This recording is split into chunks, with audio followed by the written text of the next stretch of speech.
Bueno, vamos a abrir. ¿Cómo le vamos a hacer? Empezamos.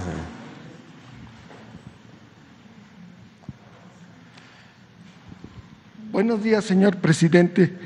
Eduardo Esquivel Ancona, SDP Noticias. Mi primera pregunta es acerca de las plantas de ciclo combinado que está construyendo la Comisión Federal de Electricidad.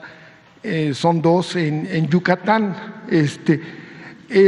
Esto se empezó en 2020 cuando usted anunció el plan energético para Yucatán en el 2020. La gente quiere ya que se acaben esas plantas porque es la Mérida 4 y la de Valladolid, porque la semana pasada hubo apagones. Están esperando también que el Mayacán inyecte más gas para esas plantas puedan trabajar la gente está segura que ya acabándose esas plantas de ciclo combinado ya van a tener mucho menos problemas en Yucatán con el servicio eléctrico. Entonces esa es la pregunta. Y por qué una planta de Iberdrola que estaban construyendo, que está bien porque no la siguieron haciendo porque no tienen los de impacto ambiental. Esta planta que estaban construyendo no tiene Iberdrola y pues no se necesitaría si se acaban estas dos plantas de la Comisión Federal de Electricidad. Sí. Esa sería mi primera pregunta. Sí, son dos proyectos, ya están licitadas las dos termoeléctricas. En efecto, una es para Mérida y otra para Valladolid. Con esas dos plantas y con el gasoducto que se está reforzando, se va incluso a ampliar, ya se resuelve el problema de la península. Teníamos cuando entramos dos problemas de aislamiento: la península de Yucatán y Baja California Sur. En los dos casos ya estamos trabajando y se va a garantizar el abasto permanente de energía eléctrica. Además, entre otras cosas, hay mucha demanda de energía por el crecimiento del turismo, pero además el Tren Maya de Mérida hasta Chetumal va a ser eléctrico. Entonces ya está también la Comisión Federal trabajando en esa infraestructura, pero se requieren las plantas. Ya se está trabajando y tengo el reporte de que para finales del año próximo ya van a entrar en operación en una primera etapa y van a ir ampliando su capacidad productiva. Eso es lo que podemos informar. Fue nuestro compromiso en Yucatán y vamos a cumplir. ¿Y no hay posibilidad de que llegue energía hidroeléctrica a Yucatán? Hay de Chiapas y de las hidroeléctricas. Una red de transmisión. Sí. Por ahí llega, pero hay problemas de interrupción en las líneas. Se afectan líneas casi siempre a la altura de Champotón, por donde está elegido el ingenio La Joya. Se habla de que cuando se quema la caña se afectan las líneas y se interrumpe el suministro a la península. Entonces, por eso lo del gasoducto y poner las plantas allá. Claro que hoy se llega por estas líneas de transmisión que se tiene, y se tiene energía, las plantas de Mérida, pero se requiere tener pues más seguridad en el suministro, y eso es lo que se está haciendo. Ya se contrataron las plantas. Vamos a pedirle a la Comisión Federal de Electricidad que nos informe sobre estas plantas y sobre lo de Baja California Sur, que también había pues la queja y el problema de apagones en tiempo de mayor demanda. Todo eso lo estamos resolviendo ya con nuevas plantas, con traslado de gas a Baja California Sur, igual, nada más que en este caso en barco. Acabo de reunirme con uno de los consejeros dueños de una de las empresas que distribuyen gas, una empresa estadounidense, y tenemos ya un contrato con ellos para que no falte el gas en Baja California Sur, es en La Paz, y que no le falte el suministro de gas a las plantas de La Paz que dan el servicio de energía en Los Cabos y en toda esa región. Muchas gracias. En una segunda pregunta, señor presidente. Por cierto, hoy voy a estar en Valladolid, o sea, y seguro que voy a saber cómo vamos. En una segunda pregunta, señor presidente, ¿a qué acuerdo llegaron su gobierno con la empresa Talos Energy para que esta empresa estadounidense se desistiera del arbitraje internacional por la titularidad del mega yacimiento en aguas someras de Zama, en el Golfo de México?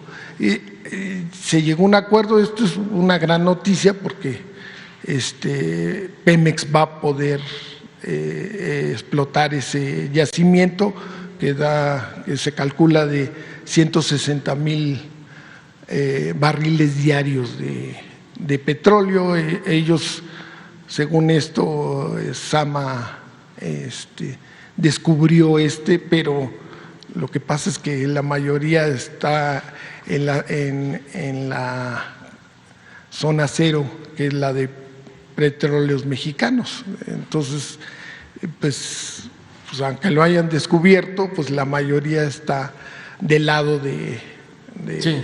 Sí. Entonces, se llegó a un acuerdo, porque qué bueno que se lleguen a acuerdos antes de arbitrajes internacionales y de pleitos. Sí, nos estamos reuniendo. Ayer terminamos 16 reuniones con 16 empresas estadounidenses, tanto para tratar asuntos de energía eléctrica como de gas y petróleo, para ordenar todo el desbarajuste que se heredó, porque en algunos casos se entregaron permisos en donde no se puede producir más energía porque no hay líneas de transmisión. Sin embargo, se entregaron los permisos. En otros casos, sin permiso, construyeron plantas de energía sin permiso. En otros casos no tenían terminales para almacenar combustible y hacían trasvases, y se demostró de que esto facilitaba el contrabando de diésel, sobre todo. Se trataron asuntos de inversiones para plantas de licuefacción,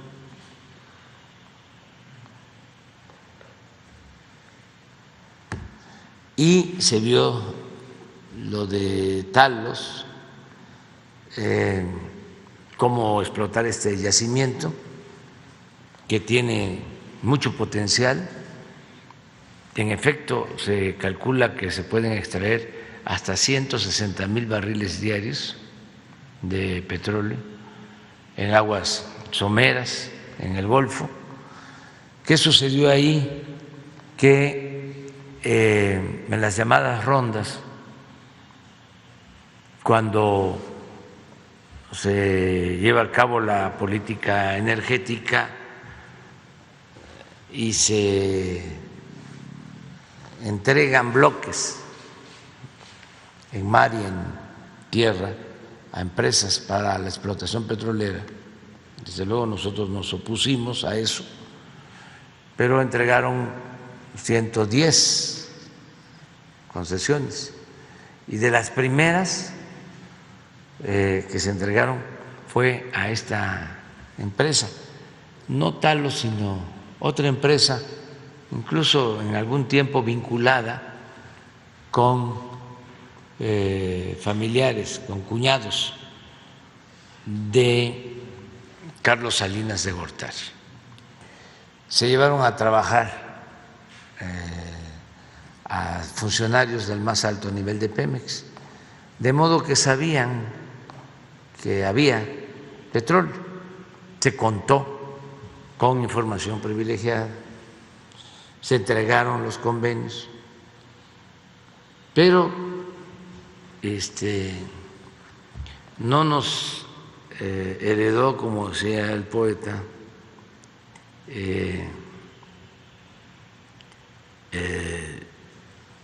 el diablo, los veneros de petróleo. También Dios protege a México. Y junto a ese yacimiento hay otro que es de la nación. Entonces, cuando se descubre que es un solo yacimiento, de acuerdo a la misma ley,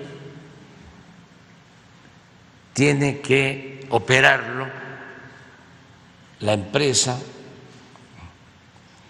que, de acuerdo a estudios, posea más reservas. Entonces hicieron los estudios y se encontró que el yacimiento de Pemex tiene más reservas que el de la empresa particular, que ahora es Talos y dos empresas más. Entonces hay una proporción como de 60-40, por decirlo así. Entonces es más lo que tiene Pemex. Y lo segundo, para que se perfore y se explote un yacimiento conjunto, es que lo lleve a cabo la empresa con más experiencia.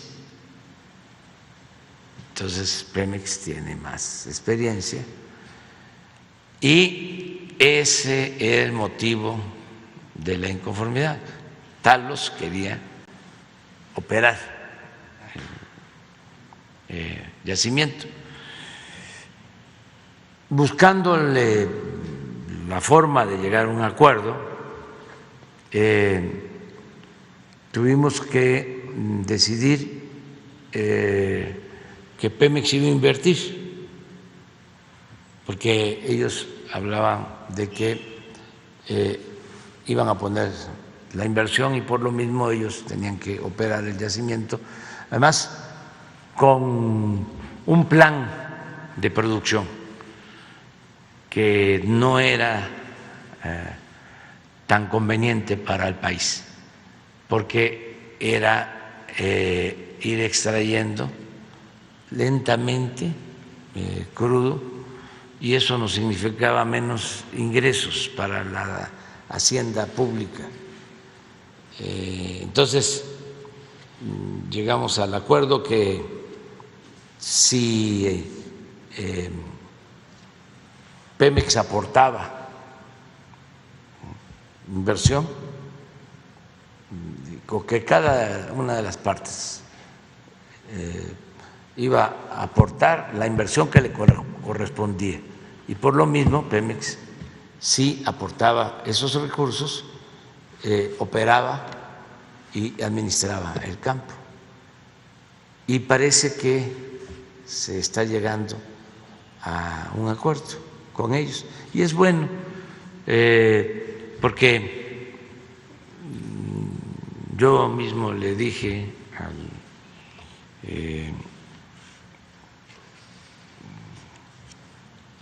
gerente de la empresa que se les garantizan sus inversiones. Por ejemplo, ellos alegan de que perforaron pozos exploratorios y que ya invirtieron y que ellos encontraron el petróleo. La verdad que eso es muy relativo, porque si trabajaban funcionarios de Pemex, pues ya se sabía. De todas maneras, el compromiso es que esa inversión exploratoria se prorratee y que Pemex ponga la parte que le corresponda, que todas las empresas participen en toda la inversión. Entonces, le dijimos que tengan confianza, que está garantizada su inversión, que tienen garantizado su permiso, su concesión y que además van a tener utilidades razonables y garantizado pues la venta de todo el petróleo, porque Pemex tiene todas las instalaciones para llevar ese petróleo a la terminal de Dos Bocas, está cerca, en el mar de Campeche. Entonces, ayer terminamos, estuvimos con el embajador de Estados Unidos y con los gerentes de las empresas. Les diría que casi en todos los asuntos hubo acuerdo y creo que fue muy bueno este diálogo. Estuvimos horas atendiendo los temas, el secretario de Relaciones Exteriores, a veces el secretario de Gobernación, la secretaria de Energía, el director de la Comisión Federal de Electricidad, el director de Pemex, todos los técnicos atendiendo caso por caso. Entonces sí avanzamos bastante y quedamos también, ayer que hablé con el señor John Kerry en una teleconferencia, de participar en un encuentro para dar a conocer todo el plan de México de transición energética. Va a ser sorprendente porque México va a demostrar que es de los países que más energía limpia produce y producirá en el mediano plazo por las inversiones que estamos haciendo. Después de toda la campaña esta de que queríamos apoyar a la Comisión Federal porque estábamos a favor de las energías sucias. Con combustóleo. Con combustóleo, pues ya ahora es probable que ya no haya combustóleo. Por las cotizadoras. Por las cotizadoras. Sí.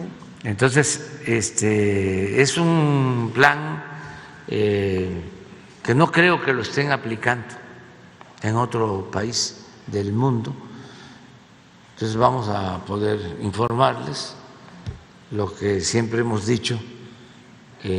No queremos que con la bandera de las energías limpias se hagan negocios sucios. Eso es todo. Y poner orden, y a eso nos dedicamos. Así. Y entonces, esto quiere decir que van a seguir las inversiones de los Estados Unidos y hasta más, ¿no? Podría ser. Sí, hay compromisos de inversión con una de las últimas empresas que atendí ayer. Hay un compromiso de inversión de alrededor de $3,000 millones. Una empresa de ayer. A ver si nos... A ver, incluso el dueño vino y es también dueño de un equipo de básquetbol. Si fuese dueño de un equipo de béisbol me acordaría yo perfectamente, pero es dueño de un equipo de básquetbol en Estados Unidos, de la tarde o de la mañana. Sí, cómo no, les podemos informar. Pues nada más en esta son 3 proyectos. Con esta empresa ya tenemos, los de Comisión Federal nos pueden mandar. Sí, no, ahora les digo. Incluso a ver si nos puede mandar la foto que nos tomamos. No publicamos las fotos, pero con todos nos fotografiamos. Vinieron los gerentes, los CEO mundial, así le llaman, CEOs.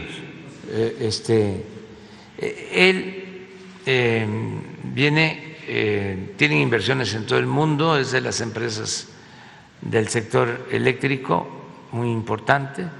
Entonces tienen 3 proyectos, por eso él mismo habló de que son alrededor de $3,000 millones de inversión, porque es el gas para Baja California, para La Paz, eso ya está contratado, una planta de licuefacción en Altamira y otra planta, o mejor dicho, es una inversión para terminar una obra que se llama La Cache.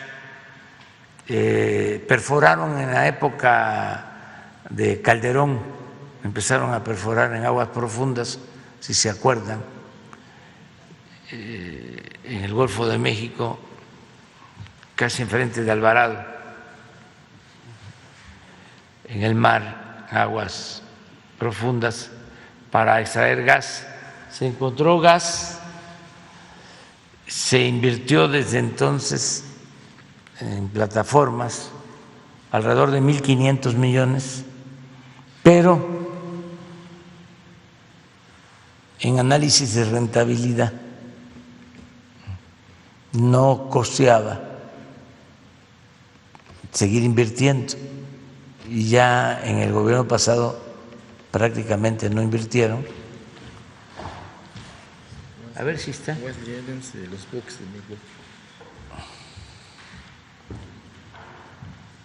Ese es el señor Edens de Milwaukee,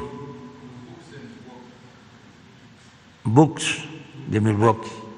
Ese es su equipo y su empresa.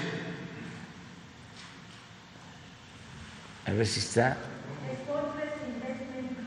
Sí, él estuvo. Bueno, en el caso de La Cache, es para terminar la obra. Pemex invirtió alrededor de 1.500 millones de dólares. Entonces se requieren otra cantidad parecida y él está interesado. Entonces son 3 proyectos. Sería también una planta de licuefacción para la explotación de ese gas. Es una sociedad con Pemex y son nada más con este señor 3.000 millones de dólares. Pues no, mejor hacemos un informe de lo que significan estas 16 empresas. Newford Energy es conocida mundialmente. ¿De acuerdo? La compañera. Pues nos vamos así en una fila, ya ni modo. Bueno, a ti te toca también.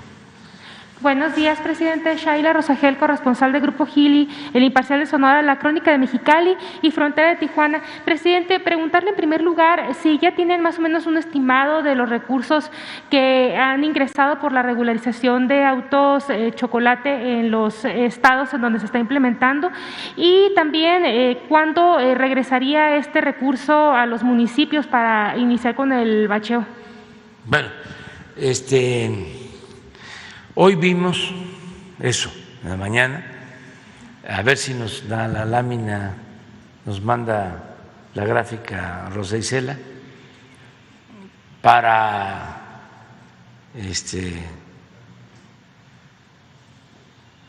orgullo de Sonora. Es el primer lugar en regularización, Chihuahua en segundo,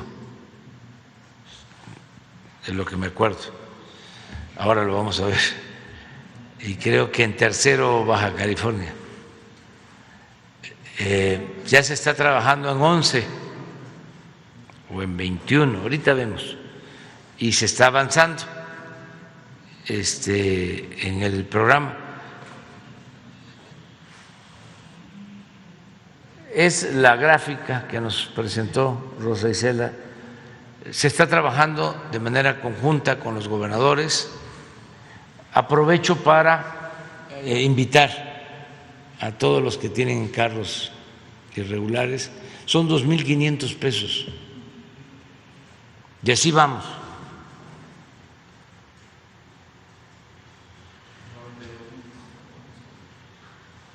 Sí, decía yo Sonora. Sí, aquí está. 21.000 regularizados. En segundo, Chihuahua, sí, 16, casi 17,000. Baja California, 12,201. Y Zacatecas, 11,883. En total, 92,000. Hasta ahora, 92,454. Pero ya hay citas por 260,000. Ya se han instalado todos los módulos. Depende mucho de la instalación de los módulos. Y hay gobiernos como el de Sonora, como el de Chihuahua, Baja California, sobre todo esos dos, para darles el mérito, que están ayudando mucho. A ver, en el caso de Sonora son 6 módulos, el caso de Chihuahua, miren Chihuahua, 19. Por eso tiene ese número. Así vamos. ¿Y en recursos tendrá el dato cuánto ha ingresado? Le vamos a pedir a Rosa Isela de cuántos recursos se han obtenido y ya empezar a mandar los recursos a los estados y a los municipios. Más o menos, ¿para cuándo estima podría llegar este recurso a los estados y municipios para el bacheo? Pues lo más pronto posible, nomás que tengamos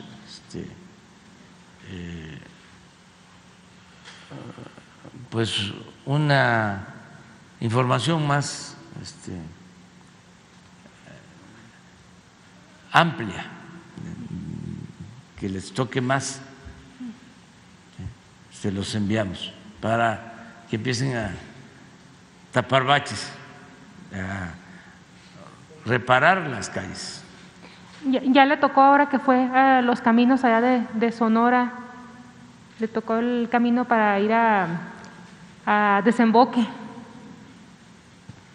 Sí. ¿Cómo estaba? Sí. Ese camino a Desemboque lo vamos a repavimentar. Hicimos el compromiso con el gobernador, porque ya ahí no se puede tapar baches. ¿Sí? Está bombardeado. Sí. Entonces ese requiere repavimentar hasta Puerto Libertad.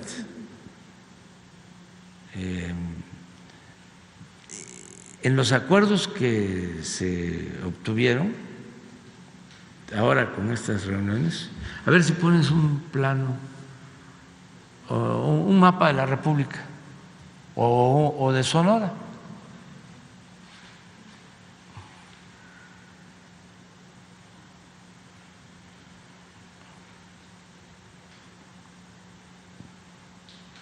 Que están hablando de inversiones. En Puerto Libertad se autorizó para una inversión de alrededor de 2,000 millones de dólares, también para una regasificadora. Ahora les voy a explicar por qué lo del gas. No regasificadora, sino una planta de licuefacción, que tiene que ver con lo mismo.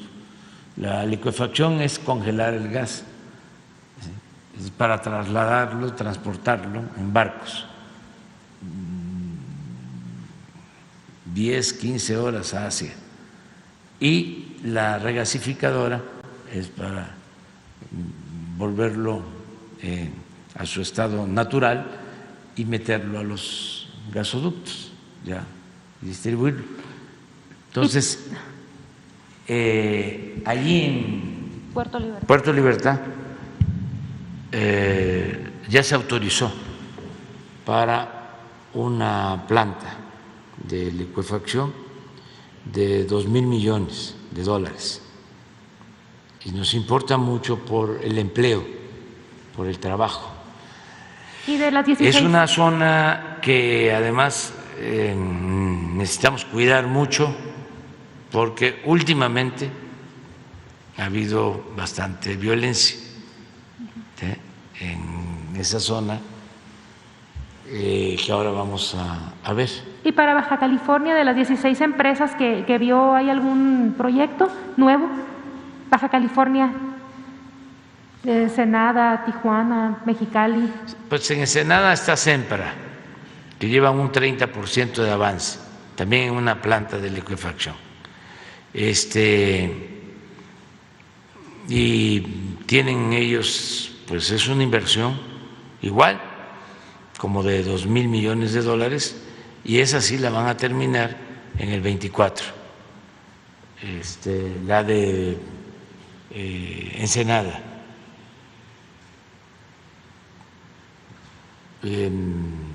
Estoy pensando sobre, es que así de memoria no, pero sí es una inversión considerable que tiene que ver con el sector energético. Cualquier plan. Saben que conozco los planos y a veces los que se hacían antes, ¿cómo se llaman? Los mapas y planos, las guías rojas, ya no se hacen. No, ya. ¿Ya se volvió? Sí. Entonces ahí descubría yo las tranzas que hacían algunos gobiernos, porque de repente, allá donde andábamos, en la sierra, camino pavimentado, o un camino que no existía,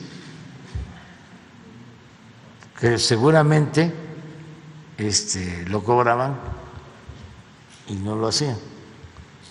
Pero bueno, es esto.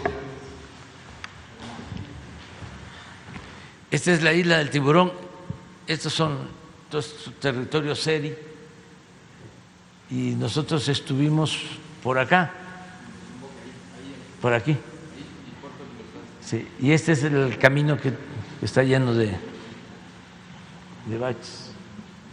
Y Libertad está aquí en el puerto de Libertad. Entonces, si bajas por acá tiene que estar Caborca.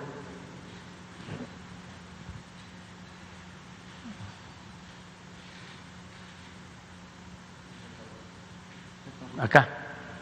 Sí. Entonces, es el municipio de Pitiquito, que es uno de los municipios más grandes del país en extensión territorial. Pitiquito llega a la frontera. Entonces, ellos van a meter un ducto aquí. No hay mucha afectación porque es una zona muy despoblada, es desierto prácticamente, pero nos importa mucho el trabajo aquí para la gente, y aquí es donde estuvimos con los SERIs y vamos a seguir visitándolos para ayudarlos. Y llegaron aquí a esta reunión de Libertad, pero yo no conocía sobre el proyecto, lo vimos ahora. Aquí me pidieron lo de una escuela que vamos a construirles, porque es una zona muy abandonada ahora con esta inversión, y quedamos de que van a aportar también terrenos para el beneficio de la comunidad, y es probable que se establezca un cuartel de la Guardia Nacional. Es Gracias, presidente. Ya por último, en un segundo tema, el domingo cumple 13 años pues, la tragedia de la guardería ABC en Hermosillo, Sonora. Preguntarle, presidente, si ha tenido contacto con los papás de las víctimas, pues ¿qué les diría en este aniversario de 13 años de esta tremenda tragedia y pues qué acciones está tomando el gobierno para impedir pues que vuelva a suceder algo similar en algún centro en alguna guardería? Bueno, lo primero es no privatizar las guarderías, ¿sí? Subrogarla, ya eso se terminó. El hacer negocio con las privatizaciones es realmente inaceptable, ¿no? De que el Seguro Social sí, tenga que subrogar o subcontratar o privatizar guarderías.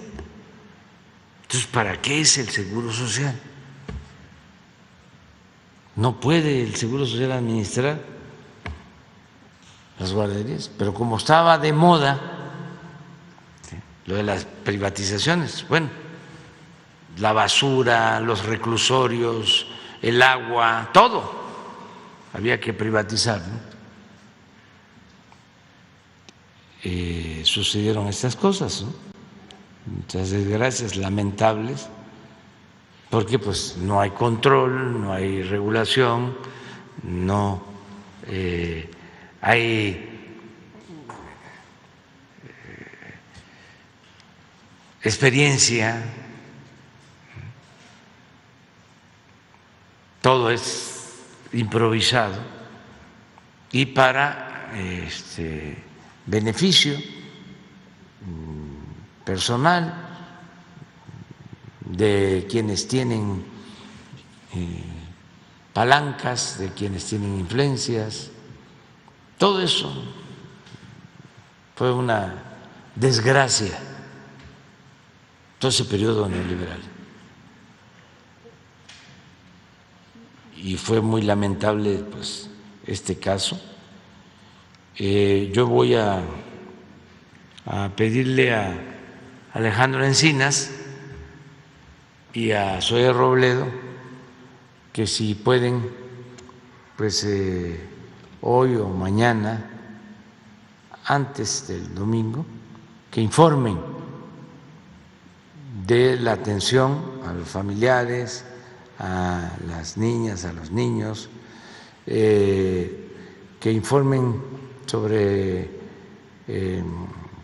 la reparación de los daños, que informen sobre la cuestión judicial.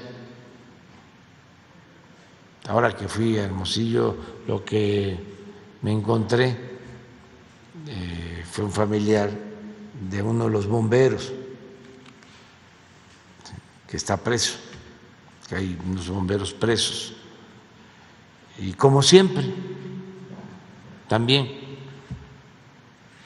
es echarle la culpa al de abajo, y los de arriba gozan de impunidad.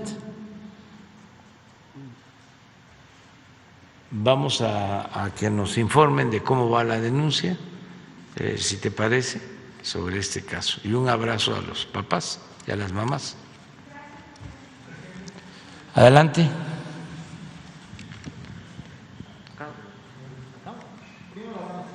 Sí. Gracias, presidente. Buenos días a todos. Nancy Flores, de la revista Contralínea.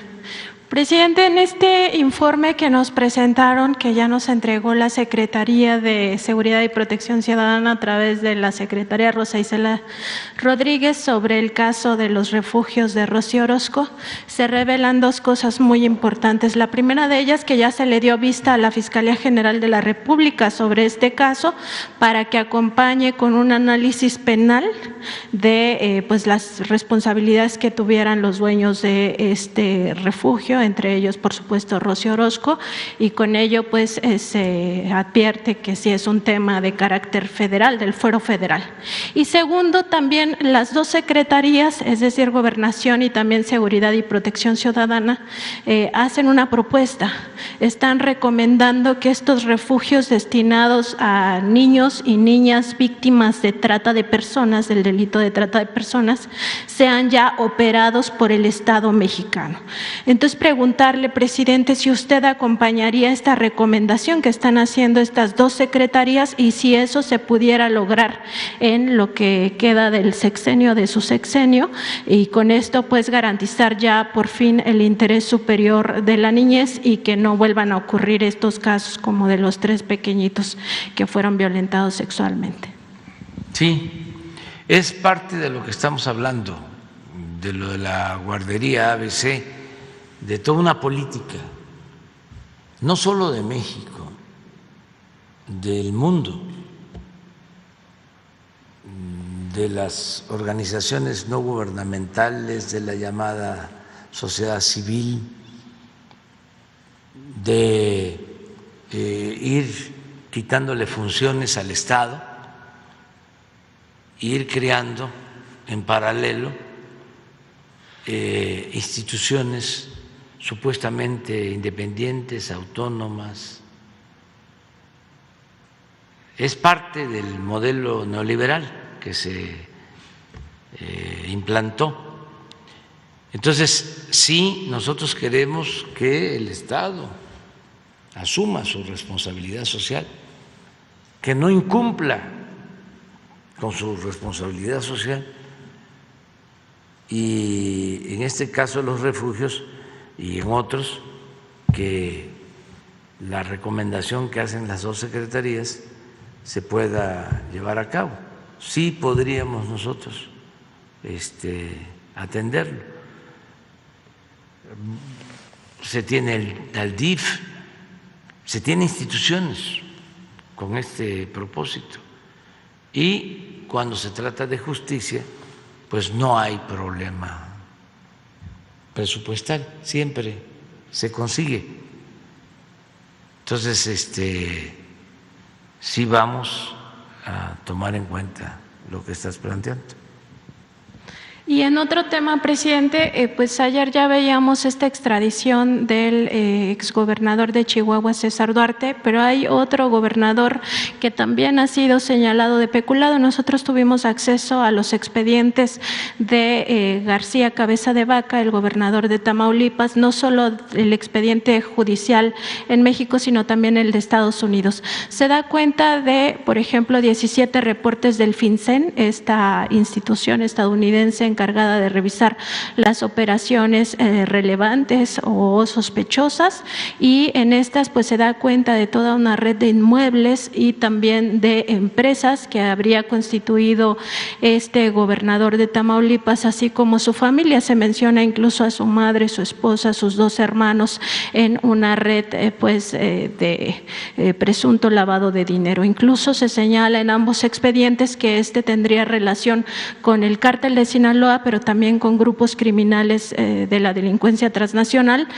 colombianos. Entonces, preguntarle, presidente, pues sobre este deslinde que debe de haber. Ayer también lo planteaba sobre el caso de Genaro García Luna, que no existía un límite, que no existía una frontera entre la delincuencia organizada y el gobierno, y muchas veces era el gobierno pues el que protegía a los grandes criminales, ¿no? Se conoce desde hace mucho tiempo que incluso los narcotraficantes tenían estas charolas o credenciales de la Dirección Federal de Seguridad.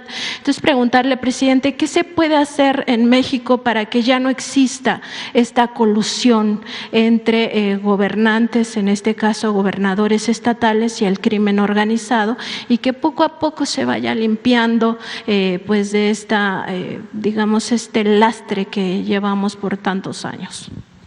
Pues ya se ha ido avanzando y va a continuarse con eso. No puedo comentar nada con relación a los gobernadores porque estamos en víspera de las elecciones y no debo hacer ningún comentario. Sí quiero, porque esto es otra cosa, responder a un señalamiento que están usando nuestros adversarios con mucha frecuencia, sobre todo en estos días, también por las elecciones, queriendo confundir, engañar, de que nosotros, yo tengo vinculación con el narcotráfico o con grupos de narcotraficantes. Vamos por partes. Es realmente muy corriente, muy vulgar todo esto. Lo lamento porque, por ejemplo, el licenciado Muñoz Ledo me conoce muy bien y se atreve a sostener de que el gobierno tiene vínculos con el narcotráfico. Es un juicio sin fundamento, temerario. El señor Labastida, lo mismo, pero además sin ninguna prueba. Y en el caso de Labastida habría que recordar que él fue beneficiario directo del Pemex Gate, de este fraude contra Petróleos Mexicanos. Sí. Y yo creo que es un asunto de nostalgia y, con todo respeto, pues de la edad. Por eso yo no puedo seguir una vez que se concluya mi periodo, porque lo peor que puede pasar en política es que haga uno el ridículo. Y si uno tiene demasiado apego al poder o se encariña con el poder, pues puede cometer muchos errores. Ya se tiene un ciclo y estarse en paz. Pero en efecto, como tú lo mencionas, ¿con qué autoridad moral? El señor Labastida, me consta, porque me quería convencer de que yo aprobara el FOAPROA, cuando él era secretario de Gobernación de Ernesto Zedillo. Me invitó a cenar como 2 o 3 veces a su casa y siempre pues la respuesta fue la misma. Y emprendí una gira por todo el país y recuerdo que él me advirtió de que corría yo peligro.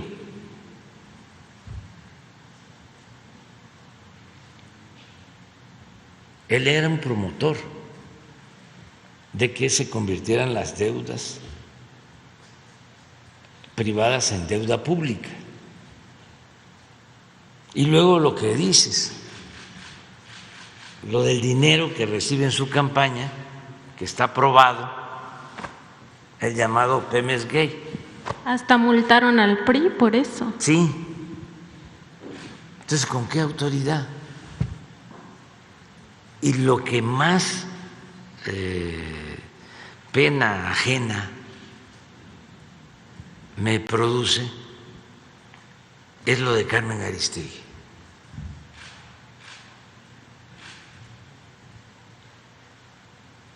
La verdad, que también me conoce. Yo no soy Salinas, ni soy Zedillo, ni soy Fox, ni soy Calderón, ni soy Peña Nieto. Ahora, imagínense el argumento de que yo hice acuerdo con Peña Nieto, que por eso gané.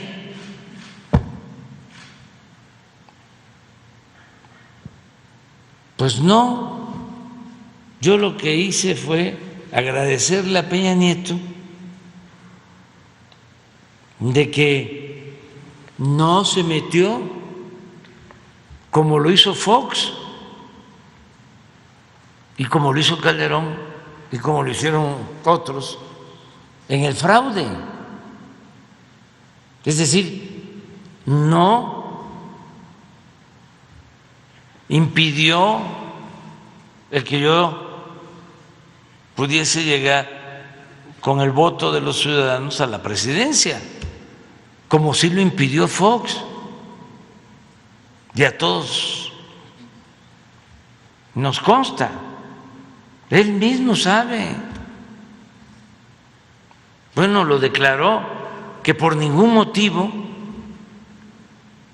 iba yo a ser presidente y desplegó a todo el gobierno federal y echaron a andar una guerra sucia con toda la cúpula empresarial de ese entonces, con todos los medios de información, y todavía el día de la elección hay constancia, rellenaron las urnas, falsificaron las actas y no quisieron contar los votos. Fue un fraude en el 2006. ¿Qué le reconozco a Peña Nieto? De que lo fueron a ver los mismos que ahora están aglutinados. Como no se ponían de acuerdo, pues estaban divididos. Y tengo información que lo fueron a ver para convencerlo de que se unieran todos en contra mía, porque yo era un peligro para México. Y lo fueron a ver los traficantes de influencia, porque ni siquiera en sentido estricto son empresarios, los que se sentían dueños de México. Y el primer planteamiento fue que se unieran y que declinara el candidato del PRI, Mit, y que quedara el candidato del PAN, Anaya. Y no aceptó Peña. Y este es un buen tema de investigación, porque ahí están todos los actores vivos. Luego avanza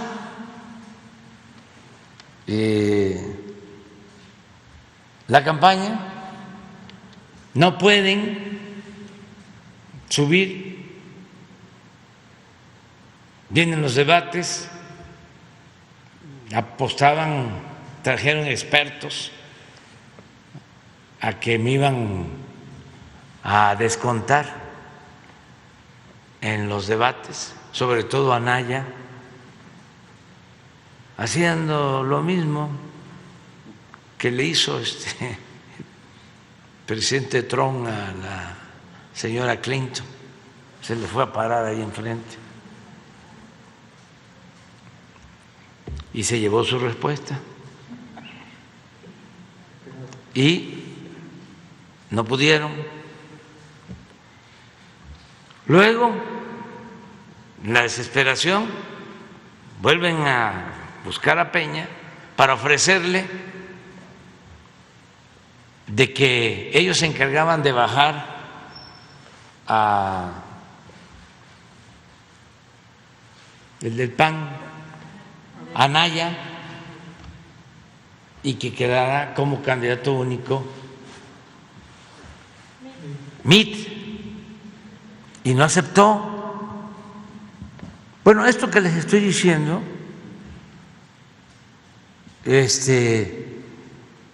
claro que influyó. Pues si Fox se propuso que no iba yo a ser presidente y lo logró, porque la fuerza de un presidente, aún siendo un mal gobernante, no deja de tener impacto. Es el y poder, más el poder del Estado. Si se tiene, sí, a la institución y el presupuesto, todo lo que usaron, y el CISEN y todo. Bueno, pues sí tengo que reconocer eso, pero yo estoy aquí por el apoyo del pueblo. Por eso estamos avanzando en la transformación, porque si hubiese yo llegado con el apoyo de grupos de intereses creados, no podría yo hacer nada, absolutamente. Y en el caso de Peña, desde que tomé posesión, públicamente le hice el reconocimiento. Esto que estoy aquí ahora sosteniendo, esta gran revelación de la Bastida, la paladina de la libertad, por un tiempo, que engañó Carmen Aristegui. A ver si no consigues mi discurso de cuando tomé posesión, que al inicio. ¿Cómo no lo voy a reconocer si yo padecí del fraude electoral orquestado desde Los Pinos? Sé lo que es eso, pero en general los fraudes en México, que no ganó por primera vez el PAN la gobernatura de Baja California con Rufo Apel, porque Salinas lo permitió, porque no le metió todo el acelerador del fraude. En cambio, en Michoacán, Cristóbal Arias ganó, pero como a nosotros no nos trataban entonces como adversarios a vencer, sino como enemigos a destruir, ahí no les importó hacer el fraude, aplastar a la gente, incluso reprimir al pueblo. Entonces, eso sí, aclararlo. Y otra cosa, acerca de los vínculos con el narcotráfico. Si tienen pruebas, que las presenten, que dejen de calumniar. Es muy lamentable, vulgar, bajo, pero tampoco crean que me preocupa mucho. En primerísimo lugar, porque estoy muy tranquilo con mi conciencia, en primerísimo lugar. Y en segundo lugar, porque es falso, completamente falso. Yo no establezco relaciones de complicidad con nadie. Por eso puedo enfrentar a la mafia del poder, a los delincuentes dedicados a la violencia, a la delincuencia organizada y a la delincuencia de cuello blanco. Sí puedo enfrentarlos. ¿Tienen el discurso? No, el de la Cámara. Tomando posesión.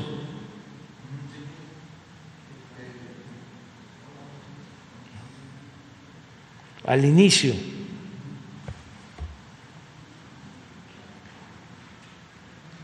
Aquí está, mire. ¿Para qué le damos? Yo pensaba que iba a ser en video, pero... Licenciado Enrique Peña Nieto,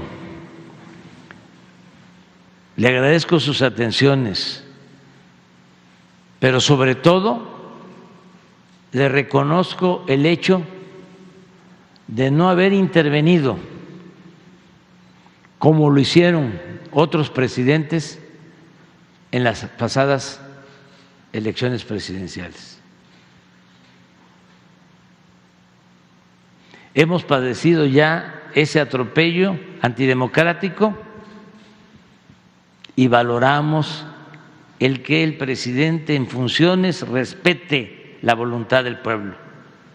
Por eso, muchas gracias, licenciado Peña Nieto. Esa es la gran nota de ayer, que lo dije al inicio de mi discurso de toma de posesión. Y mandé en su comportamiento con relación a la elección, actuó con apego a la legalidad. Eso es todo lo que puedo decir. Gracias, presidente. Y para nuestros adversarios, ayer salió una encuesta, la puedes poner porque quiero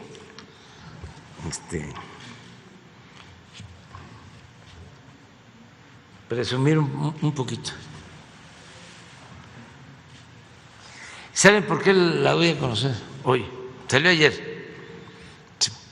No solo por esto, sino para agradecerle mucho al pueblo de México por su confianza. Porque esta es una prueba inequívoca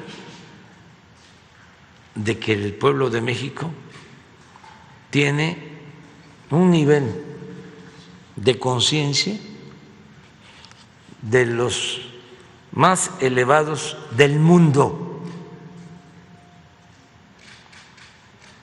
Porque vaya que está fuerte la campaña en contra. Nada más por un instante voy a decir que le mando un abrazo a Petro desde aquí. ¿Y saben por qué? lo abrazo porque está enfrentando una guerra sucia de lo más indigno y cobarde.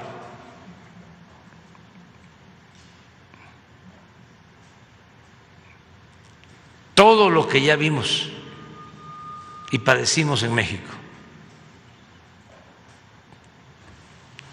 Petro, un peligro para Colombia, comunista, guerrillero. Colombia va a ser como Venezuela.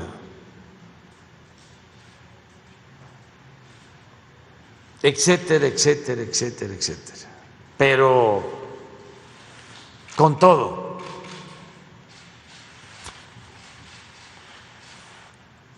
unidos todos los conservadores y sin ética, olvidando que la política es un imperativo ético. Y ya. Lo hago porque si alguien ha padecido, y no exagero, ni me siento víctima de esas guerras sucias, es el que les habla desde hace años. Por eso, ánimo, y hay que tenerle mucha fe al pueblo, confiar en el pueblo, en la inteligencia del pueblo. No hay más que eso.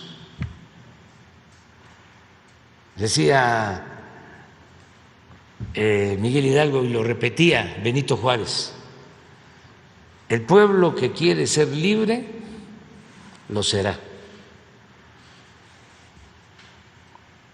La mejor medicina frente a la calumnia es la voluntad del pueblo. No hay más, y no menospreciar la capacidad del pueblo para decidir. El pueblo es mayor de edad. Por eso Lincoln decía: al pueblo se le puede engañar una vez, 2 veces, pero no se le puede engañar toda la vida. Entonces, y aquí está la prueba.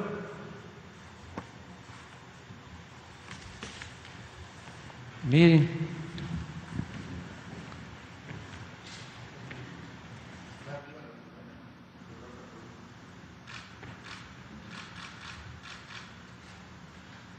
$66 de aprobación, 25 en contra, 9 no contestó. Seguimos estando en segundo lugar, porque en primero está este fenómeno,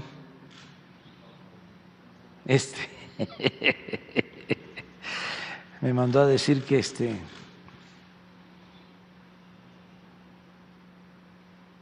no quería decirme cómo estaba gobernando porque le iba yo a ganar.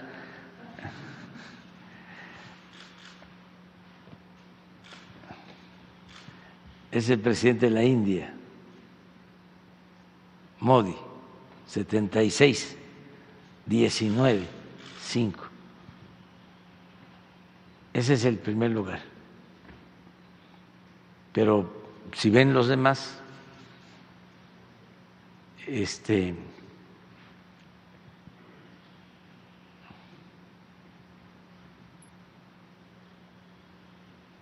pues estamos bien, y es por la gente.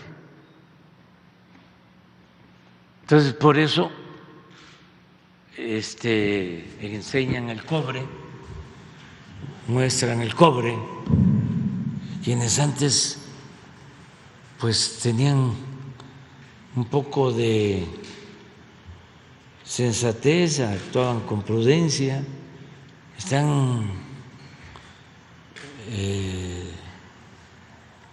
desesperados y enajenados o ofuscados por el coraje.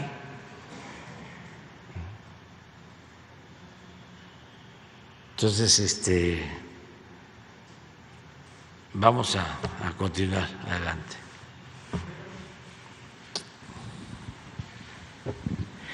¿Qué tal, presidente? Buen día, Carlos Guzmán de Aba Noticias de Veracruz. Pues aprovechando el tema internacional que ya tocó, hace algunas semanas tuvo aquí a dos invitados, venían de Francia. Por aquí tuvo a uno que pudiese ser el líder del Congreso de Francia y también nos comentaba él, platicamos 10, 15 minutos con él muy ampliamente, que su amigo Melechó podría ser, en dado caso, no sé si primer ministro, no sé cómo se maneja el tema de Francia. ¿Qué mensaje usted le mandaría a ambos? Obviamente, pues está en previo a la elección en Francia. Ya no voy a meterme porque no debo. Es mi amigo, Melechó. O sea, lo estimo mucho.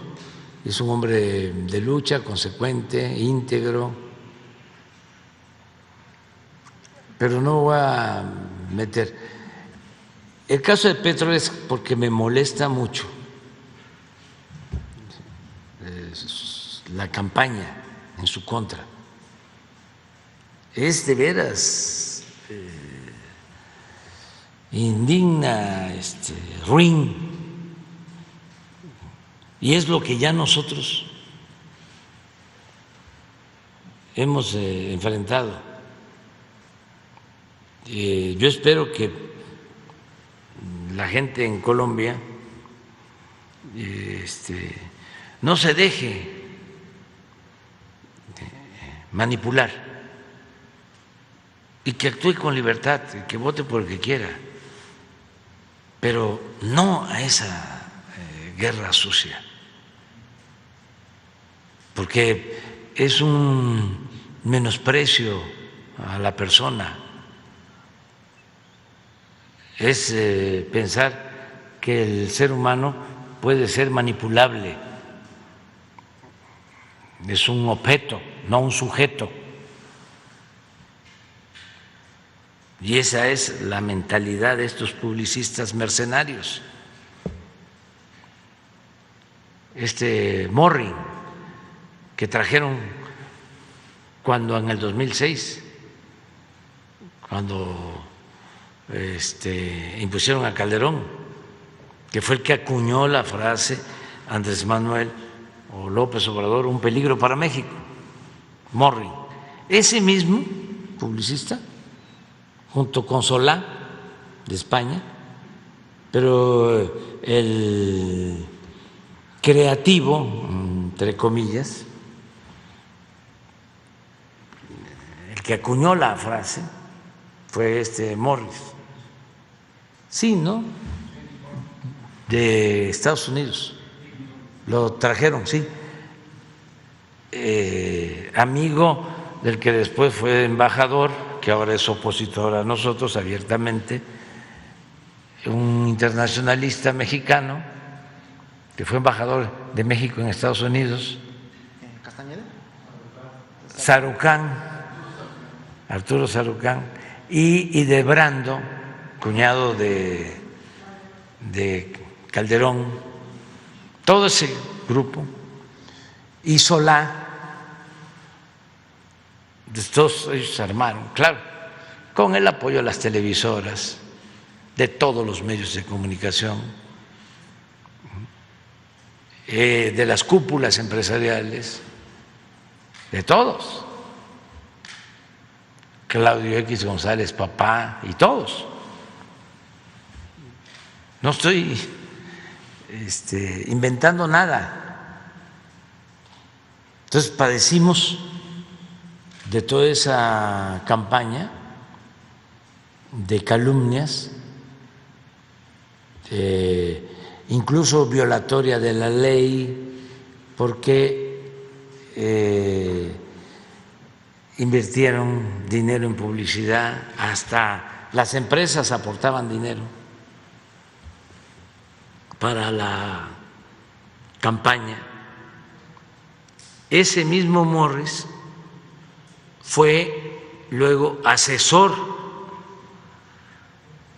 de un político republicano de buena fama, ya afinado, que fue el que enfrentó a Obama,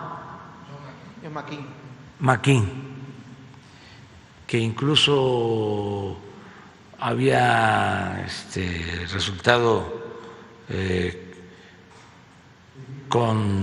condecorado como héroe de guerra,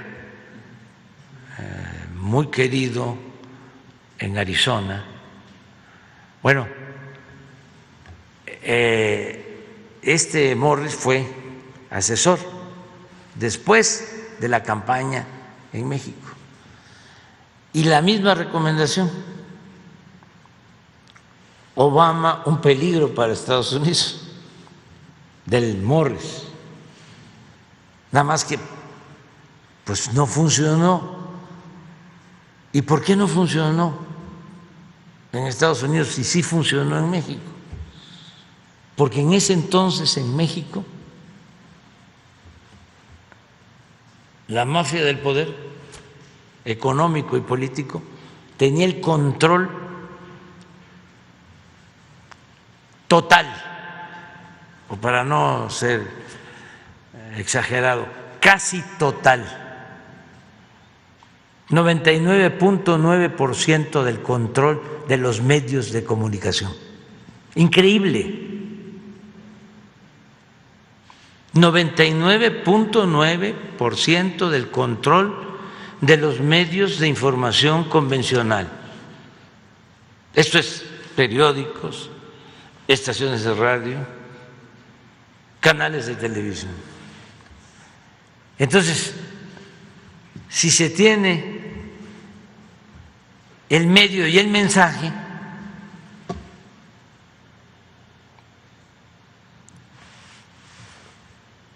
pues funciona. Todos se alinearon, todos.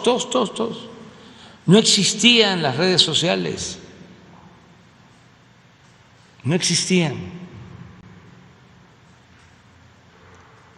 Entonces, pero fíjense lo que es el pueblo, mucha pieza. Aún con todo y eso, ganamos, y tuvieron que hacer el fraude el día de la elección y los días posteriores. Tuvieron que rellenar las urnas y falsificar las actas, y se negaron a contar los votos. Empezaron a argumentar, pero hasta los intelectuales orgánicos, y hubieron manifiestos de todos los mismos intelectuales estos,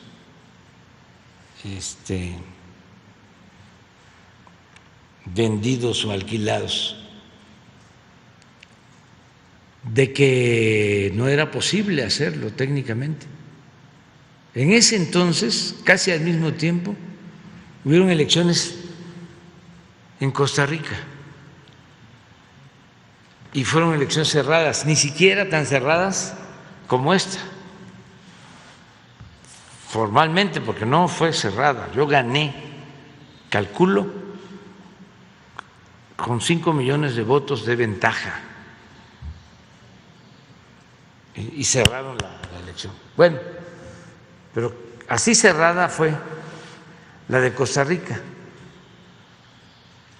y se pidió el recuento voto por voto y se concedió, y se demostró de que el que ganaba, ganaba. Y Santa Paz, que era lo que yo planteaba,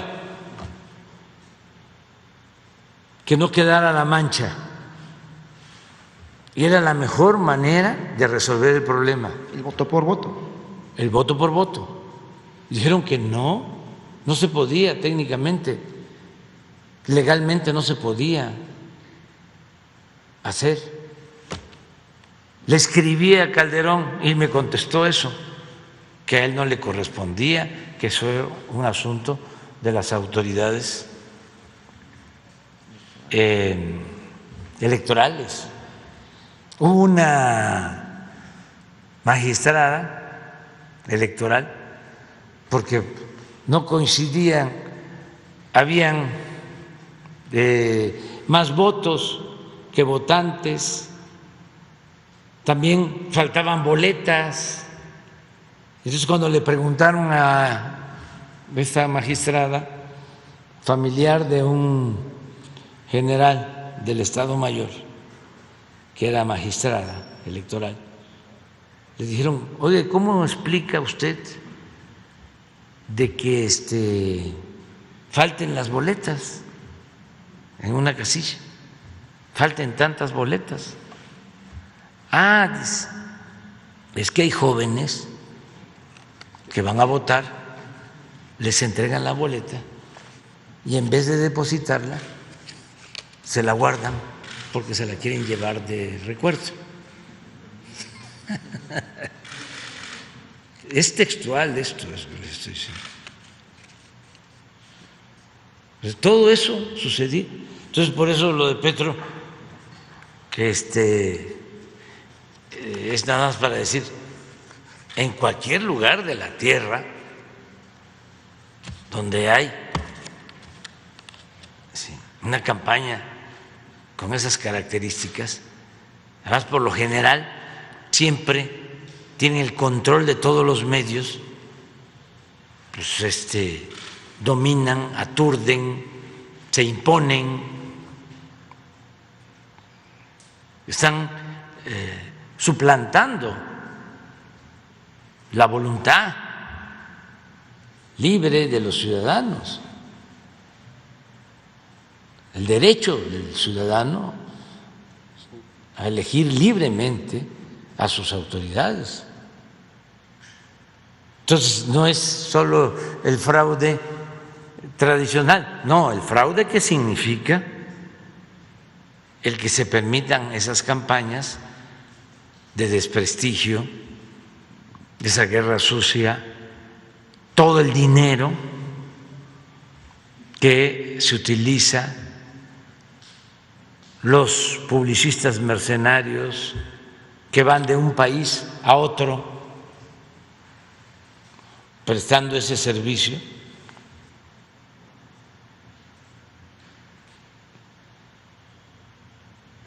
Pero bueno, ya. Rápidamente, ya para terminar, porque sabemos que tiene que irse a esta parte de la gira del fin de semana, pues tal parece que el horario de verano siempre se queda al último. Supimos, antes de que usted tocara el tema en la comisión permanente, un legislador, que no voy a decir su nombre porque así me lo pidió, que le pusieron los estudios en su escritorio desde que se tocó el tema hace 3 meses. Creo que lo tocó el compañero Hans Salazar. Pero es preguntarle cuándo específicamente se va a dar a conocer o se va a hacer el tema de la consulta para el horario de verano. Es un tema que a la gente le interesa mucho. Desde Cedillo, yo me acuerdo cuando fue el tema del supuesto ahorro, que no fue ahorro, que se fue por el tema de la bolsa, para estar prácticamente en línea con la bolsa de Nueva York. Pues es preguntarle que nos pueda dar detalles de este tema del horario de verano, cuándo sería lo que es el tema de la encuesta de que usted comentaba el día de ayer. Va a ser ya la decisión, la propuesta nuestra se va a dar a conocer a más tardar en una semana. Si no es la semana próxima, la otra, ya se da a conocer la propuesta que tenemos para que se decida el que se suspenda lo del cambio, lo del horario de verano. Ya tenemos todos los estudios, ya nada más sería cosa ni siquiera de hacer una consulta, porque si no nos va a arruchar el INE. ¿Quién sabe cuántos millones va a pedir? No, una encuesta. Y yo tengo la facultad para enviar una iniciativa. Entonces, solo es decir, se va a hacer la encuesta y se va a mostrar el resultado, y a partir de lo que decida la gente, ya. Y en ese tema, cuestión técnica, el horario de verano actual termina el 30-31 de octubre. Sí. Termina el actual horario, regresamos 1 hora a la manecilla del reloj y se queda el horario de invierno, podemos decir, ya se queda permanente. En dado Que caso. ese es el que va a quedar. Ok. O sea, Es algo técnico, pero la gente a veces se confunde. sí, ¿vale? ese es el que va a quedar el horario que estaba anteriormente. Que no quiero decir cómo le llamaban a ese horario, cómo le siguen llamando a ese horario, porque hay que cuidar el Estado laico. Pero, no, sí lo voy a decir, sí lo voy a decir, el horario de Dios. ¿Y sería decreto lo que se va a hacer? Porque fue un decreto finalmente lo de Sí, Cedillo. lo que procede. Sí. Perfecto. Nada más que, de todas formas, vamos a hacer la encuesta para mostrarla. O sea, y se va a dar la información son dos cosas: dar la información. La información que tenemos es que el año pasado completo el ahorro fueron 1,000 millones de pesos. Ahí les entregaron en todo el país 1,000 millones de pesos. Quiero aclarar que hay estados en que no hubo cambio. Un estado, por ejemplo, donde no cambió fue Quintana Roo, Sonora. ¿Sí? Entonces, sí, ahí no hay novedad, pero sí influye, sí, en Sonora y en todos lados, porque se va separando mucho el horario con relación al centro. ¿Sí? Entonces, sí, entonces es el cambio. Bueno, lo que costó el estudio del daño a la salud, que está bien hecho, los trastornos que produce, y la salud es primero. O sea, no por 1,000 millones de pesos, ¿sí? Vamos a permitir un daño a la salud. Bueno, de todas formas, todos tenemos que hacer un esfuerzo, porque ¿qué ha venido pasando? Se ha reducido el ahorro, porque se están utilizando lámparas que utilizan menos.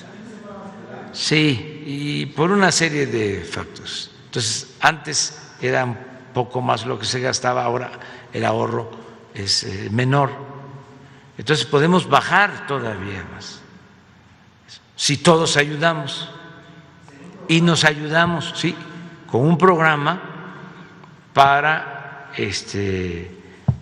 no gastar energía de manera innecesaria.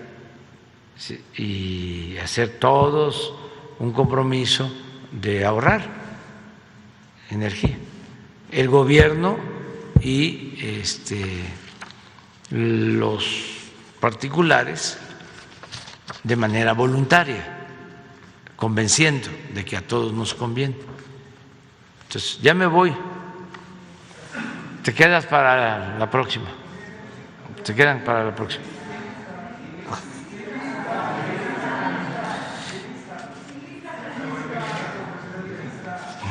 Bueno, hay un periodista de Japón que te puedes esperar para el lunes, ¿sí? Y a ti te damos la oportunidad de que preguntes. Y hay consenso, ¿verdad? Ya, el lunes.